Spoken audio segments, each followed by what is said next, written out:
Hello everybody and welcome to Forever Rugby on Forever Sports. Italy have beaten Scotland. The big win that they've been searching for. They were robbed of it a few weeks ago in France.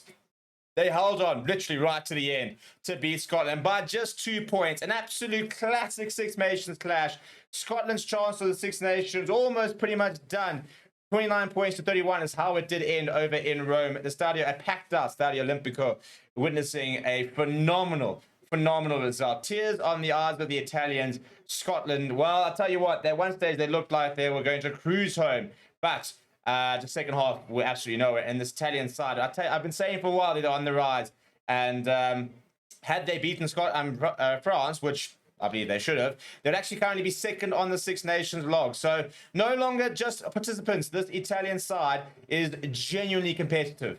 And I mean, what a result that is. Michel Lamar currently walking up the stairs. Look at the crowd just applauding him. And it's a very, very special moment here for the Italian captain. But before we break down the game, please do smash like on the video. Please do subscribe to the channel as well. Let's go to the sort of a breakdown of the game, shall we? It started really well for Italy, an early penalty from Paolo got busy, but then Scotland kicked into gear. Phenomenal try by Xander Ferguson early on. Finn Russell adding the extras, and then Carl Steyn going over in the 11th minute, and Russell adding the extras. 14 points to 3 before Italians did reply with a try through Jean-Ignacio Brix. Paulo got busy adding the extras. Finn Russell then gets 3 points just before Piers Schoeman goes over for the second try. So Scotland at 22 points to 10, 12-point lead. You're thinking comfortable, on top of things. But very importantly, just before half-time, 2 Italian penalties meant that at half-time was a 6-point game. A penalty from Garbizzi as well as a penalty from Paige Relo. And they've just won the Cutty Cup, have Italy, so that's the match between themselves and Scotland.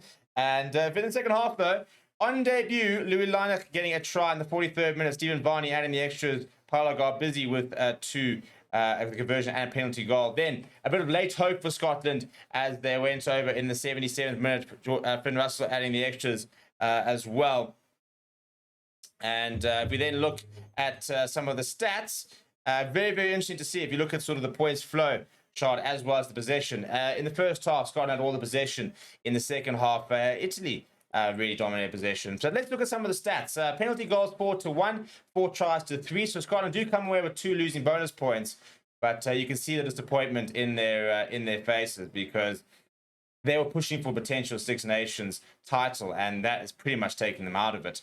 But in terms of territory, 52% for Italy, 48% for Scotland. Possession, 41%, 59% in favour of Scotland as well. If you look at the set plays, Italian scrum was very dominant. Won a couple of penalties. Their line wasn't great. Scotland line was much better. If you look at the attack, post-contact meters, Scotland 385, 171 ball carries, 6 line breaks. They dominated Italy in all of those sort of stats. But lost too many turnovers, I think. I thought Italy were much better at the breakdown. Defensively, 90% tackles from Scotland, 86% from Italy. If we look at the kicks, for example, kicking quite a similar amount as well. Some individual performances. Jean-Ignacio Brix was named the player of the match. A phenomenal match he had. Cameron Redpath and Tommaso Menoncello, the 2 inside centers, putting on a clinic as well. 13 carries from Redpath, 11 from Menoncello. John van der Merwe had the most line breaks with 2. Michel Lamar, 26 tackles in that winning effort. Ross Vincent with 18. Federico Razza with 17 as well. So phenomenal defensive effort by those 3 too, especially right towards the end. Where Scotland had a pass to play of 20 phases that they managed to defend against. If we look at other sort of stats, for example, turnovers lost. Carl Steyn, had a bit of a tough day there. Monty Ioane with 2 dominant tackles. Jean-Ignacio Brix had a phenomenal game. Really, really good to see him playing at the top, best of his abilities. But what a game that is! What a result! And hopefully this is really the start of this Italian team becoming competitive and beating teams like France, like an Italy, like Scotland, more regularly, and hopefully blowing the Six Nations apart a little bit. So let me know what you thought about the game down in the comments below. Please do smash like on the video. Please do subscribe to the channel as well. Thank you very much for watching. My name is Steve. I'll chat to you soon.